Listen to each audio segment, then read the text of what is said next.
열정과 즐거움이 가득한 7월이 되시길 바랍니다. 라디오 서울이 늘 함께합니다. 강혜신의 오늘의 미국.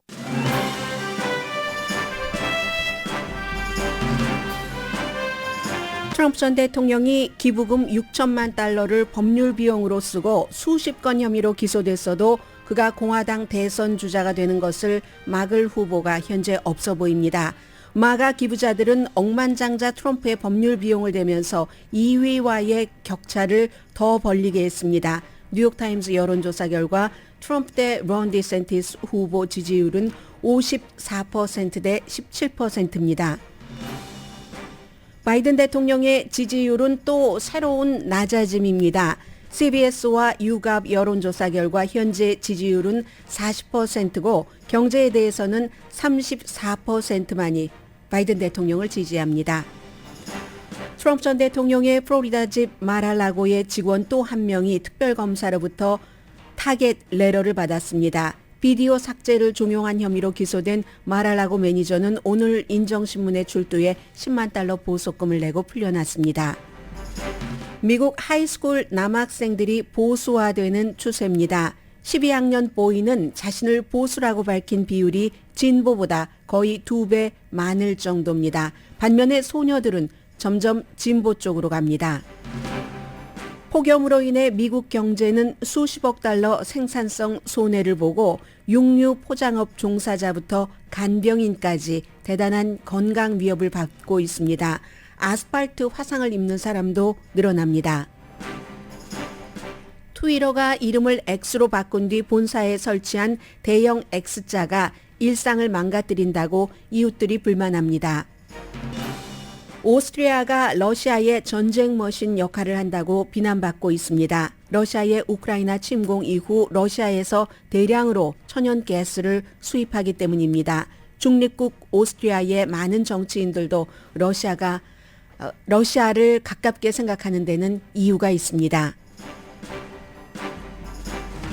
여러분 안녕하십니까? 오늘의 미국 강혜신입니다. 지금 텔레비전에서 트럼프 전 대통령의 공모자 이런 얘기 많이 나오는데요.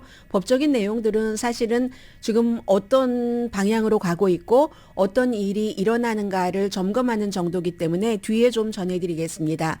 그리고 오늘로써 보면은 사실은 이제는 더 이상 트럼프 전 대통령의 공화당 대선 후보 확정을 막을 방법이 있기는 있는 것인가 하는 그런 여러 수치들이 나오고 있습니다. 이게 이제 더군다나 중요한 것은 만약에 지금까지 여러 트럼프 전 대통령에 대한 형사법 위반 기소 케이스가 없었던 것이 새로 나온다면 여론이 바뀔 수도 있지만 지금 앞으로 기소되느냐 되지 않느냐 때로는 몇 가지 혐의냐 이런 것들을 대강 사람들이 다 짐작하고 알고 있고 트럼프 전 대통령도 지난 주말에 아이오와에서 펜실베니아주에서 여러 선거 유세를 했지만 내가 설령 재판이 끝나서 유죄로 확정된다 할지라도 대통령 선거는 계속 나간다고 했거든요. 그렇게 나갈 수가 있고 또 대통령이 되면은 본인이 스스로 본인을 사면시킬 수도 있기 때문입니다. 그래서 이건 모르는 일이 새로 나오는 것이 아니라 사람들이 이미 알고 있는 것들이 앞으로 뭔가가 더 나와도 나오는 일이고 이 상태에서 지지율 격차가 점점 벌어진다면 이건 공화당은 트럼프 전 대통령으로 후보를 확정하는 것이 아닌가. 아주 특별한 전혀 상상하지 못한 이변이 없다면 이렇게 말씀드릴 수가 있기 때문에 오늘은 굉장히 중요한 시점입니다. 또 더불어서 바이든 대통령에 대한 지지율은 새로운 낮음을 또 기록을 했거든요. 우선 CBS와 YouGov는 영국입니다. 공동으로 여론조사를 한 결과 이건 이제 바이든 대통령에 대한 것 같고요. 오늘 이 여론조사는 뉴욕타임스이기 때문에 더욱 중요합니다. 뉴욕타임스가 여론조사를 했는데 트럼프 전 대통령이 론 디샌티스와 지금 37% 차이가 납니다. 처음에 20%부터 시작을 했죠. 처음에는 사실은 론 디샌티스가 더 높았습니다. 그러다가 트럼프 전 대통령이 여자 문제면 여자 문제, 사업이면 사업, 또 선거 관련 정치면 정책, 기소되면 기소될수록 지지율이 높아지는 겁니다. 그래서 처음에 론 디센티스가 높다가 지금은 트럼프 전 대통령이 뉴욕타임즈 여론조사 결과 37%론 디센티스에 앞서갑니다. 다른 후보들은 거의 의미도 없습니다. 54%대 17%대 세 번째가 공동 3위가 마이크 펜스, 팀 스캇, 사우스캐롤라이나주의 상원 의원, 니키 헤일리, 사우스캐롤라이나의 주지사였고 트럼프 시대에 유엔 대사를 했던 이 세 사람이 공동 3위라지만 3%밖에 못 받고 있습니다. 그리고 그 다음이 이번에 아이오와주에서 굉장히 인기가 있었고 기립박수를 받은 사업하는 사람이죠. 라마스워미가 2%, 크리스 크리스티 주지사 그렇게 인지력이 높은데도 2% 지지밖에 못 받습니다. 그러면 론 디센티스 이후에 오늘의 미국에서도 처음부터 많이 말씀을 드렸습니다. 공화당은 다른 후보들이 여러 명이 있으면 트럼프 대 여러 후보이기 때문에 트럼프에게 유리하다 했는데 이제는 다른 후보들이 다 나간다 할지라도 론 디센티스와 트럼프의 37% 격차를 어디서 메울 수가 없습니다. 이 두 사람이 대적을 한다고 할 때 그래서 지금으로서는 유권자들도 이거 마녀사냥이야? 라고 얘기하는 정치적인 기소야? 하는 트럼프 전 대통령의 말을 믿기 때문에 이제 더 이상 트럼프 전 대통령의 질주를 막을 길이 특별한 이슈가 나오지 않는다면 없어 보입니다. 기소가 늘어나면 늘어날수록 트럼프 전 대통령의 충성스러운 지지 기반은 아무도 트럼프를 누르지 못하도록 아무도 트럼프를 잡아가지 못하도록 요새를 성벽을 아주 단단하게 이미 구축했습니다. 그리고는 이제 트럼프 전 대통령이 이런 것들이 있으니까 아주 자유롭잖아요. 말도 무척 자유롭게 얘기를 합니다. 자유로운 정도가 그냥 트럼프 전 대통령의 말을 들려드리겠습니다. 우선 기본적으로는 미치 매코넬 상원 공화당 원내대표를 교체해야 된다. 브레이트바트와 인터뷰에서 어제 일요일 이런 얘기를 했습니다. 이 미치 매코넬이 트럼프 전 대통령에게 살갑게 대했다면 이러지 않았겠죠. 그런데 그의 건강을 이슈로 삼았고 물론 그 점은 많은 사람들이 생각하고 있는 점입니다.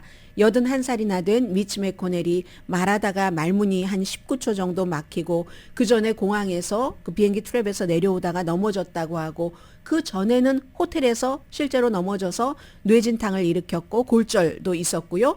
트럼프 전 대통령이 아마 넘어진 것에 대한 후유증인 것 같은데 공화당은 새로운 상원 리더를 뽑아야지 된다. 이 미치 매코넬을 비난했습니다. 민주당과 협조를 해서 그린 뉴딜, 뉴 그린 딜, 환경에 관한 거 이걸 이제 이뤄냈고 지금 공화당에 미치 매코넬을 제외하고 환상적으로 일을 훌륭하게 잘할 사람들이 있다. 이렇게만 얘기했습니다. 이게 아주 기술인 거예요. 그러면 공화당의 상원 중에서는 누구지 나를 설마 지지해 줄 수도 있어? 하고 꿈을 갖게 되잖아요. 그 꿈이 헛꿈이던 진짜 꿈이던 그래서 누구라고는 얘기하지 않지만 많이 있다고 얘기를 합니다. 그러면 트럼프의 지지를 받고자 달겨드는 공화당 상원 의원이 생길 수도 있고요. 미치 매코넬 공화당 상원 원내대표는 물론 본인 임기 2026년까지 남겠다고 했고 그리고 다음 선거에서 공화당이 다수당이 돼서 본인이 다시 다수당 리더로서 활동하기를 원하고 있습니다. 그리고는 이제 트럼프 전 대통령이 얼마나 자유로운 사람인가 하면은 지금 자유를 다시 찾은 것과 같은 분위기냐면은 주말에 아이오와주에서 한 명인가를 빼고는 지금 공화당이 13명이거든요, 후보가. 1%도 받지 못하는 후보들이 있는데 이렇게 많습니다. 말 그대로 난립입니다. 후보에. 그래서 10분씩 너무 많으니까 연설을 하도록 시간을 주어줬는데 트럼프 전 대통령은 내가 유일하게 공화당에서 민주당 바이든을 누르고 이길 사람이다. 사실은 여론조사나 여러 정치 전문가들의 계산은 어림잡아 계산을 하더라도 트럼프는 분명히 바이든에게 진다가 나오거든요. 그래서 공화당의 비극이 있는 거잖아요. 예비선거에서 트럼프 전 대통령이 날이 가면 갈수록 후보로 선출이 되고 그러면 바이든 대통령이 경제라든가 나이라든가 모든 약한 고리를 끊어내고 트럼프이기 때문에 중도가 도저히 받아들일 수 없기 때문에 이긴다 하는 건데 트럼프 전 대통령은 반대로 얘기를 했습니다. 나만이 유일하게 이긴다. 내가 이길 후보이기 때문에 지금 바이든의 법무부가 나를 기소하는 것이고 나는 유죄 판결을 받더라도 출마한다. 유죄 판결 그때까지 나올 것 같지도 않아요. 2024년도 대선 그 후보 대선 그 선출을 할 때까지. 그리고는 트럼프 전 대통령 아래서 장관을 지냈던 장관급을 지냈던 44명을 CBS 방송이 쭉 조사를 했더니 4명만이 트럼프가 다시 재선에 나오는 것을 지지한다고 말했습니다. 그 밖에는 전혀 답변을 하지 않거나 뭐 피하거나 그랬거든요. 그리고는 이 아이오와주에서 그렇게 모든 후보들이 나와서 10분씩 연설을 할 때 월허드라는 텍사스주의 전 하원 의원도 후보인데 공화당 후보인데요. 트럼프가 지금 재선에 나오는 유일한 이유는 감옥에 가지 않으려고 그런 것이다. 이런 얘기를 했었을 때요. 거의 그 방에서 쫓겨날 뻔했습니다. 사람들의 야유가 하도 커서 그리고 그 사이에 이제 주말이었으니까 트럼프의 그 변호인이 팍스뉴스 선데이와 인터뷰를 하는데 본인은 트럼프 전 대통령처럼 도덕적인 사람을 본 적이 없다. 이렇게 팍스에서 얘기를 했습니다. 궁금하신 분들은 팍스 클립 찾아봐 주시기 바랍니다. 뭐 기밀 서류 문건에 대해서 기소되고 이것도 트럼프 전 대통령처럼 달라는 서류 다 주고 비디오도 다 제출하고 한 사람이 어디 있겠는가. 트럼프가 가장 미국에서 내가 본 사람 가운데서 도덕적인 사람이기 때문에 그렇게 하는 것이다 라고 아무튼 주장을 했습니다. 그리고 또 하나 트럼프 전 대통령이 정말 완전히 자유롭게 아무 말이나 막 하는 것은 그 끝에는 이 말이었습니다. 전직 대통령이 현직 대통령을 한 뭐 1200명 정도 모인 아이오와주의 모임이었다고 하거든요. 공화당들의 전직 대통령을 dumb, 멍텅구리, son of, B, 그 다음에 뭐뭐뭐뭐 H로 끝나는 것 아시죠? 멍청한 무슨 뭐뭐 이렇게 멍청한 뭐 그냥 아주 온건하게 얘기하자면 멍청한 놈이야. 현 대통령을 전 대통령이 이렇게 부르면서 선거 캠페인을 했습니다. 그리고 공화당이 너무 점잖다, 하이클래스다, 로어 클래스로 선거 캠페인을 해야지 된다라고 얘기를 하면서 지금 현 대통령에게 이렇게 불렀고요. 그리고 이제는 더 이상은 놀랍지 않지만 그렇게 말할 때 트럼프 전 대통령을 지지하는 사람이 와일드 웨스트처럼 아주 해피하게 반응을 했습니다. 그리고는 이제 바이든 대통령의 지지율은 또 내려갔어요. CBS와 YouGov의 여론조사 결과인데 현재 지지율이 40%, 6월 달보다 조금 1%포인트 내려갔습니다. 경제가 중요하잖아요. 언제나 선거 치를 때쯤 되면 현재 경제에 대해서 바이든 대통령의 정책이나 여러 가지를 핸들하는 것을 지지하는 사람은 34%밖에 안 되고 사람들이 경제를 중요하게 생각을 합니다. 그런데 70%의 응답자가 지금 내가 버는 게 인플레이션을 못 따라가고 있습니다. 라고 답을 했거든요.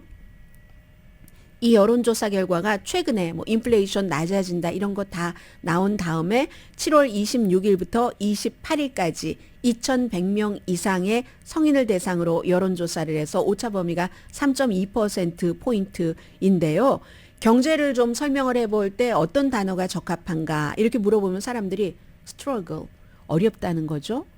56%는 뭐 지금 데이터가 괜찮다고 하는데도 불확실.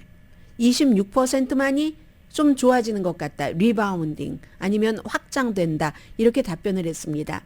일자리에 대해서는 조금 느낌이 괜찮았어요. 46%가 좋다. 43%가 나쁘다 였는데 그리고 앞으로 그럼 값이 어떻게 될 것 같은가. 그러니까 사람들이 인플레이션의 두려움에서 완전히 빠져나가지 못한 겁니다. 60%가 가격이 올라갈 것 같다. 25%는 그대로일 것 같고 6%만이 내려갈 것 같다. 인플레이션이 지금 3%에서 2%가 목표치잖아요. 더 내려갈 것 같다는 현재로서는 6%밖에 안 됩니다. 그리고 바이든 대통령이 그렇게 강조하는 경제정책, 결국은 한마디로 공적인 분야나 민간적인 거나 좋게 해서 뭐 경제를 엄청나게 살렸다? 그리고 앞으로도 더 살아날 것이다 하는 게 바이드노믹스잖아요. 레이거노믹스처럼. 그런데 이 바이드노믹스에 대해서 60% 정도는 난 그거 뭔 말인지 못 들어봤어. 좀 애매하긴 해요, 이게. 물론 바이든 대통령이 내세운 건 아니었고 언론에서 먼저 만들어낸 단어이긴 하지만 부분적으로는 안다. 27%. 어쨌든 바이든 대통령이 뭐 기간 산업 등등 의회에서도 초당적으로 무슨 법 같은 것을 만들어서 많이 그 경제에 도움이 되고 있다는 것을 홍보하려고 하는 거잖아요. 그런데 27%만이 뭐 부분적으로 뭐 들어본 것 같기도 하고 14%는 난 전혀 모르겠는데요. 라고 답변을 했습니다. 경제에 대해서 오히려 그리고 이제 좋다는 의미의 바이드노믹스라는 것에 대해서 딱 그 얘기 들으면 뭔지 뭐 인플레이션 뭐 아니에요? 라고 얘기하는 사람, 세금을 뭐 높이겠다는 것 아니에요? 뭐 이렇게 생각하는 사람들이 더 많다는 거죠. 그래서 바이든 대통령은 지금 뭐 별로 그다지 좋지는 않지만 본선에서 트럼프 전 대통령이 나와준다면 땡큐 하는 거죠.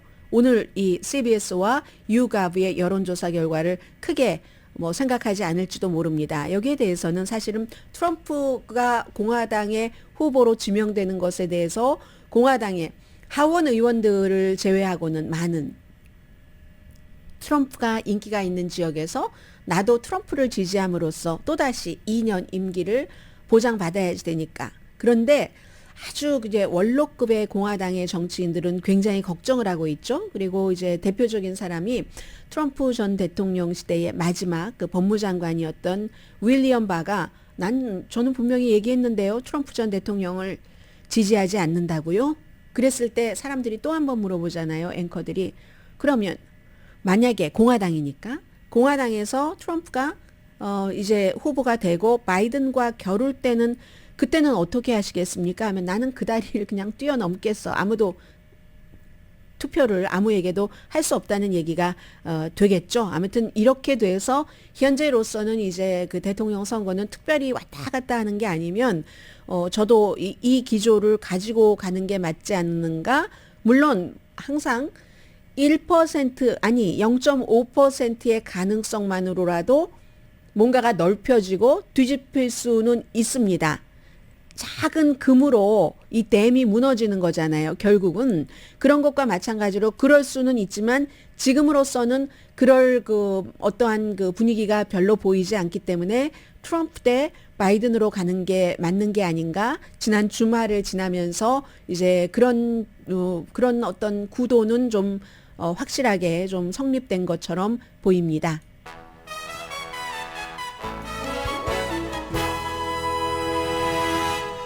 오늘의 미국은 전문가가 추천하는 이민법, 가정법 전문 제인정 종합법률사무소 총 20억 달러 승소, 교통사고와 상해 전문 브라이언 타필라와 CG 변호사 그룹 공동 후원입니다. 잠시 뒤에 오랜만에 하이스쿨 학생들 얘기 좀 드릴게요. 그리고 하이스쿨 학생과 나아가서 조금 젊은 층 얘기를 드리겠는데 남자와 여자가 어떻게 이렇게 다른가요? 잠시 뒤에 뵙겠습니다.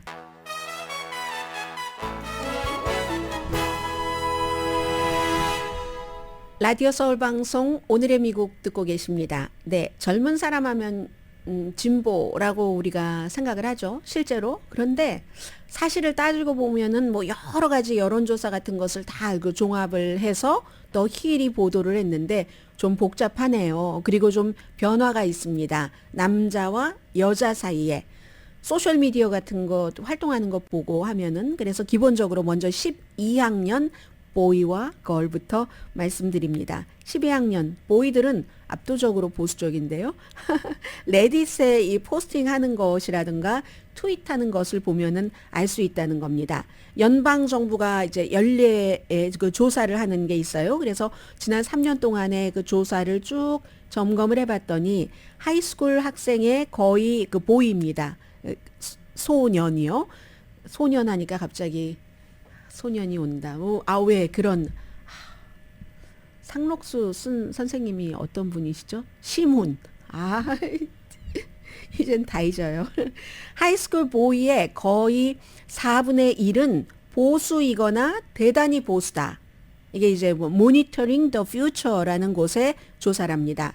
그래서 그럼 4분의 1이면 25%죠. 그런데 보이의 하이스쿨 그 보이의 12학년의 13%만이 본인을 진보거나 대단히 진보라고 얘기를 했습니다. 그러니까 거의 2배잖아요. 보수가.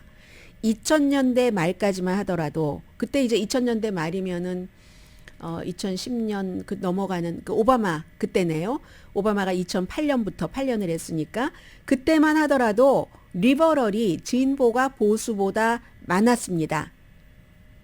그리고 지미 카러 시대까지만 하더라도 그때는 뭐 분명했죠.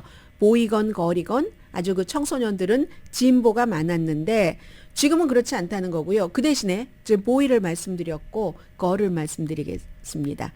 소년은 오히려 12학년 그 2012년도에는 19%가 본인을 진보라고 했는데 이건 많이 바뀌었네요. 2020년도에는 30%가 나는 진보입니다. 이렇게 얘기를 했거든요. 같은 그 여론조사에서 30%가 나는 진보예요 라고 얘기를 할 때 걸은 12%만이 보수라고 답변을 했습니다. 이 여론조사는 지난해에 유니버시티 오브 미시건이 여러 가지 여론조사를 많이 하잖아요. 그 소비자 심리 지수뿐만이 아니라 추세를 보기 때문에 그래서 여기서 나온 거고 그럼 젊은 여성을 한번 보겠습니다. 18살에서 29살 사이 지난 20년 사이에 진보 비율이 당연히 높았죠. 갤럽의 여론조사 결과. 그런데 지금도 이 나이층 젊은 여성은 젊은 남자보다도 2배 더 진보랍니다. 여성들은 진보 쪽으로 많이 가고 남자는 보수 쪽으로 많이 가는 거예요. 그런데 젊은 남자, 하이스쿨은 아까 말씀드렸고 하이스쿨은 좀 차이가 많이 났어요. 지난 3년 사이에도. 그런데 이제 18살에서 29살 사이에 이제 젊은 층, 청년층, 청소년이 아니라 청년층 남자를 보면은 지난해 젊은 남자의 한 40%, 43% 정도는 아니 나는 뭐 꼭 이쪽 저쪽 아니라 좀 온건하다고 할까? 이렇게 답변을 했고 31%가 진보, 31%가 보수 남자의 경우 24%가 진보 이렇게 답변을 했습니다.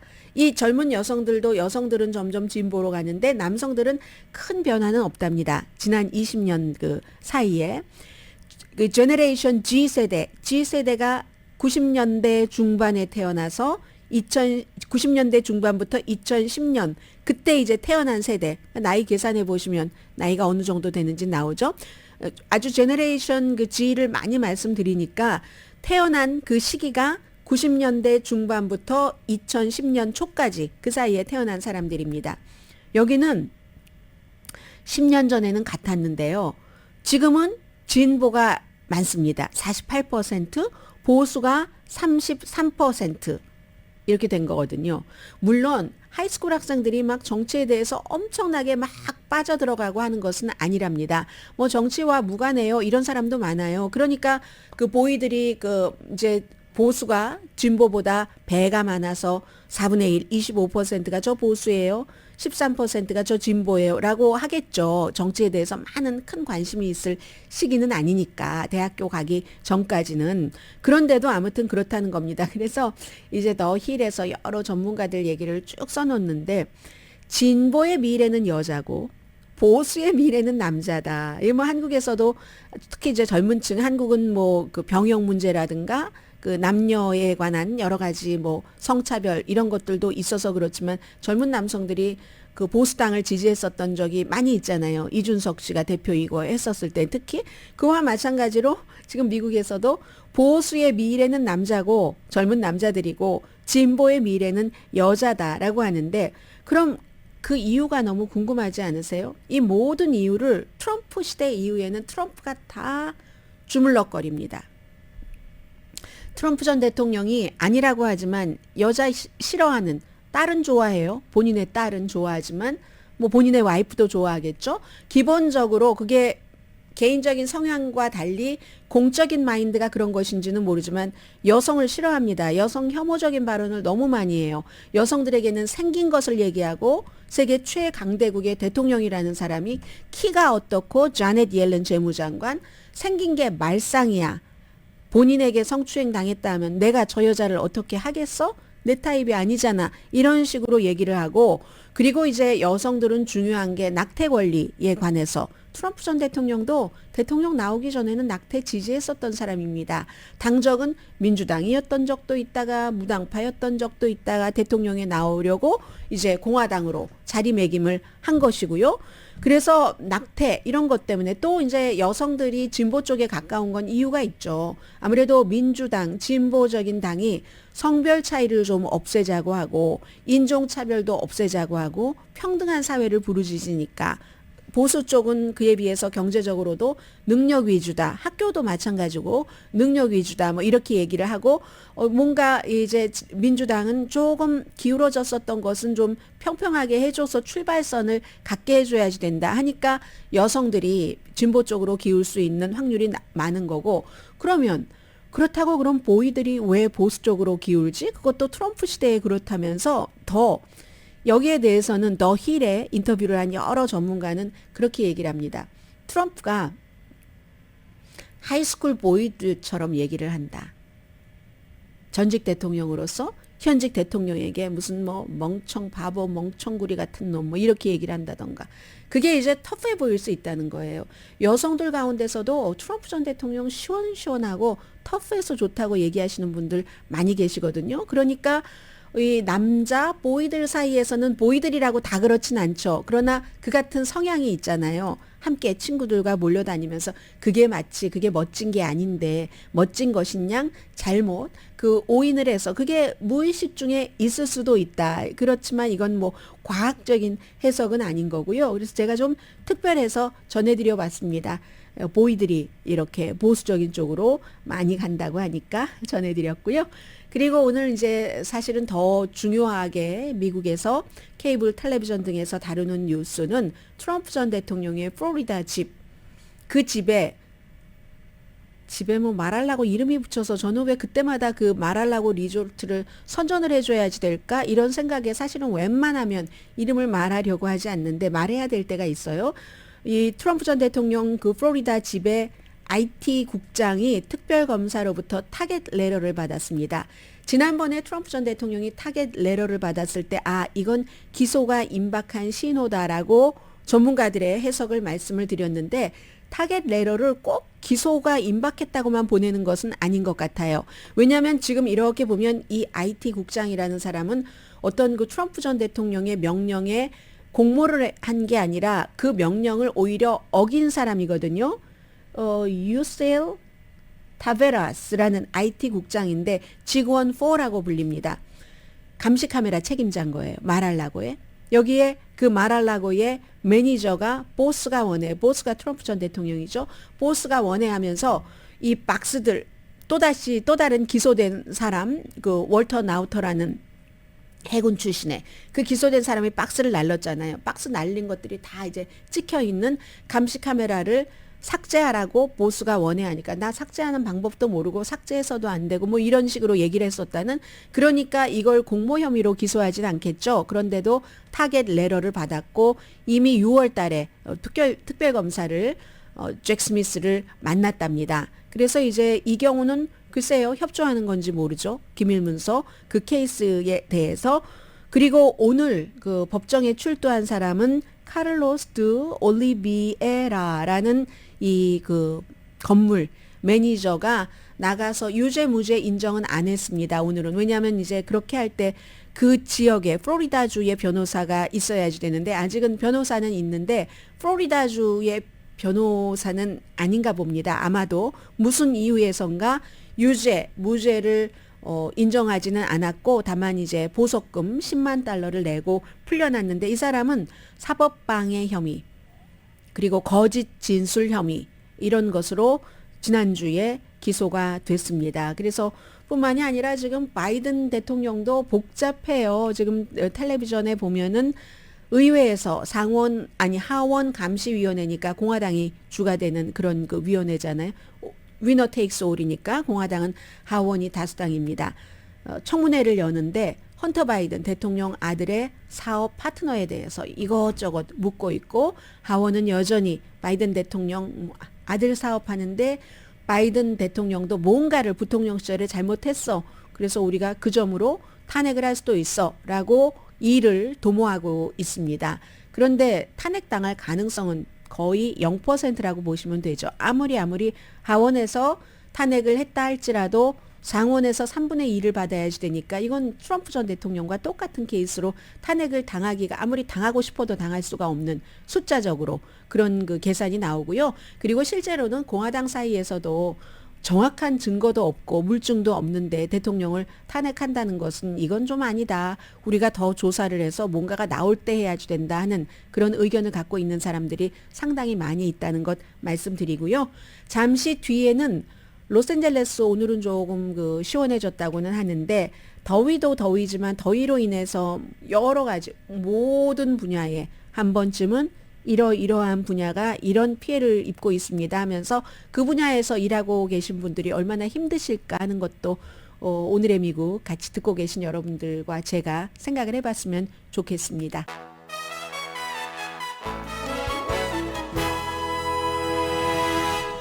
라디오 서울 방송 오늘의 미국 듣고 계십니다. 네, 최근에 바이든 현 대통령에게 제가 가장 개인적으로 마음에 안 들었던 부분은 뭐냐면은 그 아들이 혼외 그 자녀를 낳았죠. 그 딸이 지금 4살입니다. 알칸소에 있고 뭐 본인이 원했던 그 아이는 아니지만 아무튼 아이를 낳고 유전자 검사를 해서 그 엄마에게 양육비도 주고 하는데 엄마는 한 달에 2만 달러를 원했었고 어떻게 됐는지 그 정확한 액수는 나오지 않았고 아이가 원하는 그 아버지가 그림을 그리니까 그림도 뭐 몇 가지 고르라고 했다고 하고 하는 거죠. 그런데 이 아들도 그 딸을 그러니까 친자가 맞잖아요. 친자 확인을 했으니까 바이든 그 대통령이 정말 제일 중요한 것은 가족이라고 얘기를 하면서 시작도 인생의 시작은 가족에서 마무리도 가족이다라고 얘기를 하면서 7번째 손녀에 대해서 그러니까 손주가 전부 7명인 거예요. 마지막에 이제 그 거리고 손녀에 대해서 인정을 하지 않았었습니다. 공개적으로. 물론 마음속으로는 인정을 했어도 지금 재선 나가고 하는데 여러 가지 장애가 될 수도 있다고 생각했을 수도 있겠죠. 그러나 파렴치한 사람도 아니고 그런 그 파렴치한 인물이 아닌 이상해야 할아버지잖아요. 할아버지인데 인정을 했으면 참 좋겠다 했는데 오늘 finally 바이든 대통령이 7번째 손주를 자신의 손주로 인정을 했다. 지난주까지도 그렇지 않았었거든요. 그런 뉴스가 지금 나오고 있습니다. 제가 자세한 내용은 못 봤지만 뭐 자세한 내용이 뭐가 있겠어요. 인정하지 않았다가 인정을 했다 하는 것이고 이런 것들이 이제 인지상정으로 받아들여야지 되는 것이라고 생각을 하고요. 그리고 이거는 정말 어떤 분이 그 애리조나주에서 31일 동안 그 낮 최고 기온이 110도 이상이었잖아요. 보통 기온이 110도 이상 되면 아스팔트는 180도 정도 된답니다. 180도 정도 되는데 어떤 여성분이 이렇게 집에서 나가다가 넘어지셔서 화상을 입는 거예요. 아스팔트 번이 뭔가 했더니 그렇게. 그리고 실제로 또 무슨 뭐 홈리스 같은 경우는 뭐 그냥 모르고 잠을 자다가 뭐 하나 깔고 잠을 자다가 화상을 입는 경우도 있고 그렇게 응급실에 실려가는 사람들이 많답니다. 열사병도 걸리고. 그 애리조나에 살고 계시는 분들은 너무 잘 아시잖아요. 그 왜 키가 큰 선인장, 사와로 선인장. 그 사와로 선인장도 키가 커서 뭐 어떤 건 12m까지 올라간다고 하던데 푹푹 쓰러집니다. 꺾여버리고 마는 거예요. 선인장이. 제가 제일 좋아하는 식물이 선인장인데 뭐 언제나 봐달라고 하지도 않고 안 봐줘도 미안할 정도로 잘 자라서 그 선인장이 푹푹 쓰러진다는 건 아니겠어요? 뭐 독일 셰파드, 독일애가 아니라 인디아나주에서 독일 셰파드가 이제 훈련을 하는데 그 훈련장에 에어컨이 망가졌답니다. 그래서 셰파드도 숨지고 말고 이 정도로 지금 덥습니다. 사람도 덥고 식물, 동식물 바다에 가서 물어보지 않으니까 모르지만 해양식물도 오죽하겠습니까? 물이 뭐 100도 넘는 곳도 있을 텐데 플로리다주 사람이 이렇게 만질 수 있는 곳이 100도 이 정도 된다고 하니까 어딘가 뭔가가 더 높이 올라가는 곳도 있지 않겠어요? 근데 이렇게 되면은 경제와 연관을 해보겠습니다. 오늘 뉴욕타임스가 굉장히 길게 자세한 기사를 썼는데요. 생산성이 내려간다는 건 우리가 너무 잘 알고 있죠. 숫자로 보여드리자면은 그게요. 일주일 내 6일 정도 이제 90도 화씨죠, 당연히. 초과하는 더위는 평균 생산성이 8% 줄어들게 한답니다. 이거보다 더 그럴 수도 있어요. 아예 뭐 문 닫고 일 안 하고 일을 못 하고 하는 곳이 많잖아요. 지글지글 끓으니까 생산성이 내려가고 이건 뭐 공장도 마찬가지고 개인 집도 마찬가지입니다.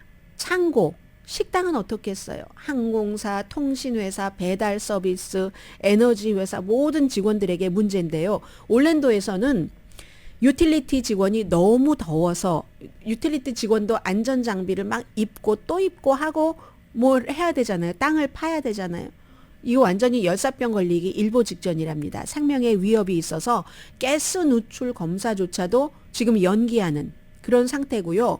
이제 너무 더우니까 결근하는 사람도 많고 식데이 쓰는 사람들도 많고 해서 아예 뭐 한 오후에 3시간 정도 일찍 일을 끝내는 곳도 있는데 화씨 90도에 도달해서 6일 정도 되면 제가 앞서 8% 정도 생산성이 줄어든다고 말씀을 드렸잖아요. 100도 넘으면 생산성이 70%가 떨어지면 이건 훨씬 생산을 안 하는 게 더 많은 것이 되잖아요. 그러면 지금 연방 정부에서 지난주에 바이든 행정부에서 뭐 건축이라든가 농업 일하시는 분들 그분들께 물을 제대로 드려야지 된다, 뭐 해야 된다라고 얘기는 했지만 연방 정부가 어떠한 이런 것을 딱 그 구속할 만한 그런 게 없답니다. 그래서 2021년도에 바이든 행정부가 이제 일하는 사람들을 너무 이렇게 열이 많을 때 열사병 같은 데 걸리지 않게 하기 위해서 뭔가 규칙을 만든다고 했거든요. 그 규칙이 아직 나오지 않았습니다. 뭐 식품의약국 등등이 여러 가지로 그 앞장서서 일을 해야지 되겠죠. 그 연방정부에서는 그렇습니다. 7개 주에서는 이렇게 특히 추위도 있겠지만 열에 대해서 이 노동자들을 보호하는 제도가 있기는 한데 이것도요. 일부 주에서는 이미 있는 것을 철회하기도 한답니다. 대표적인 주가 텍사스 주입니다. 6월 달에 그렉 에버트 주지사가 건설 분야에서 일하는 분을 위해서 휴식을 주는 것, 또 물을 주는 것, 이걸 의무화하는 지방자치제도가 있잖아요. 연방제도가 있고 주정부제도가 있고 로컬이 있잖아요. 로컬도 뭐 카운티, 시별로 그런 의무화하는 것을 그걸 없앤다. 뭐 이게 여러 가지 친비즈니스적인 정책인지는 모르겠습니다. 그런 법안에 서명을 했습니다. 그래서 텍사스가 더위와 관련돼서 생산성 이런 것에 그 손실이 굉장히 많은 주라고 하거든요. 선두래요, 선두. 선두인데도 불구하고 친비즈니스적인 이런 것이었다고 보여지는데 그런 의무화 안 해도 된다고 서명을 한 겁니다. 텍사스는 그리고 또 이제 에너지 공급망 같은 것이 불안정해서 유명한 게 테드 크루즈가 텍사스 사람들이 막 너무 추워서 막 벌벌 떨고 할 때 칸쿤으로 가고 했었던 것 아주 유명한 일화는 뭐 이런 때 쓰는 단어는 아니네요. 유명한 에피소드잖아요. 나쁜 방향에서 캔사스, 미주리, 오클라호마 이쪽에 이제 육류, 가공, 포장 공장이 많은 곳입니다. 여기서는 이제 이 사람들이 힘든 것뿐만이 아니라 이렇게 되는 경우는요. 오염도 된답니다. 왜냐하면 이제 우리가 먹는 동물의 경우, 동물성 영양분, 동물의 경우는 뭔가 뭐 가공을 할 때 이물질이 묻지 않아야지 되잖아요. 그런데 날씨가 너무 덥게 되면은 기본적으로는 수십 년 전에 만들어진 공장의 경우는 에어컨디션 같은 것이 완전 의무화가 아닐 수도 있고 그때의 기후 변화는 이렇지 않았으니까. 그리고 에어컨이 있다 할지라도 너무 더워서 어떤 경우는 뭐 부분적으로 이 어떤 그 플레이스에 따라서 그 포인트에 따라서 안경에 김이 서린다고 하거든요. 그렇게 되면은 시력이 당연히 저하되고 또 지치고 해서 뭔가 이물질이 묻어 있는 것을 그 동물의 어떤 근육 뭐 이런 것에 그거 보지를 못한답니다. 그래서 이제 이런 일이 있고 심지어는 오늘 뉴욕타임스가 예로 든 게 로스앤젤레스 크랜쇼에 있는 아주 큰 길에 있는 맥도널드인데 그 맥도널드에서 20년 동안 일했던 어떤 분이 직장을 그만뒀답니다. 너무 더워서 아무리 에어컨이 설치돼 있어도 주방은 90도 넘는다는 거거든요. 어떤 경우는 100도도 넘는다고 하거든요. 그래서 언제라도 기절할 수 있다. 기절할 것 같아. 숨이 막혀서 죽을 것 같아. 살 수가 없어. 해서 맥도날드에서 일하시는 분이 주방에서 돈을 많이 벌어서 여유가 있어서 그만두시겠습니까? 이러다간 내가 죽겠다 싶어서 그만두는 사람도 있고요. 그리고 이제 그 간병인, 집에서 간병인을 하는 사람들도 일반적으로 이제 뭐 한 그 몸이 불편하신 분들 82도 정도에 두잖아요. 일반 사람들 78도에 두더라도 그래도 이분들은 사람을 목욕을 시켜야지 되고 음식도 해야 되고 무겁게 뭐 휠체어에 들어 올려야지 되고 너무 힘들어서 일하기가 힘들다고 하거든요. 창고 근로자들도 마찬가지고 아마존의 창고 근로자들이 오늘 또 84분이 파업을 지금 하고 있습니다. UPS가 지난번에 에어컨 해준다 해서 이제 파업 뭐 안 하기로 했고 노조에 가입한 사람들이 아무튼 모든 직장들도 공장과 마찬가지로 이게 기후변화에 딱 맞게 뭔가가 설치되지 않은 것 때문에 이제 이런 일들이 있고요. 포드 자동차사가 며칠 연속 3시간씩 일을 좀 안 하게 했답니다. 이렇게 되는 경우는요. 일은 안 하고 이건 이제 회사에서 결정한 거니까 뭐 돈을 안 줄 수도 없고 이렇게 되는 경우 생산성은 줄어들고 회사는 비용은 또 들어가고 날짜를 또 못 맞춰요. 그럼 손해가 나겠죠. 이런 여러 가지가 수십억 달러 그 손해가 있다고 하거든요. 그래서 그렇게 될 경우는 그럼 포드 자동차 같은 데서 그냥 다 포드 자동차 주주들이 돈을 모아서 이런 걸 해결하겠습니까? 결국은 소비자에게 비용이 들게 되고 이렇게 돼서 뭔가 회사가 나빠지면 또 고용인들에게도 나빠질 수가 있고 그런 거죠. 그래서 더 물건값 같은 것이 비싸지지 않으면 참 일하시는 분들께 에어컨을 설치해드리기도 힘들고 하다는 이런 기후변화로 인한 비용이 이만저만한 게 아닙니다. 그리고 이제 오늘 딜리버리 주문하고 그러신 분들 있잖아요. 팁 좀 많이 주세요. 얼마나 더우시겠어요. 하루 종일 그 뜨거운 그 자동차 안에서 또 음식이 이게 뭐 어떻게 차가운 음식이니까 이게 더워지면 어떡하는가 흔들리면 어떡하는가 이것저것 신경 쓰시느라고 우리가 가장 쉽게 접할 수 있는 부분은 닭공장에서 육류 공장에서 일하시는 그런 분들이 아니잖아요. 딜리버리 해주시는 분들이고 그냥 조금이라도 더 조금이라도 더 시원하게 지내세요. 이 말씀밖에 드릴 말씀이 없네요.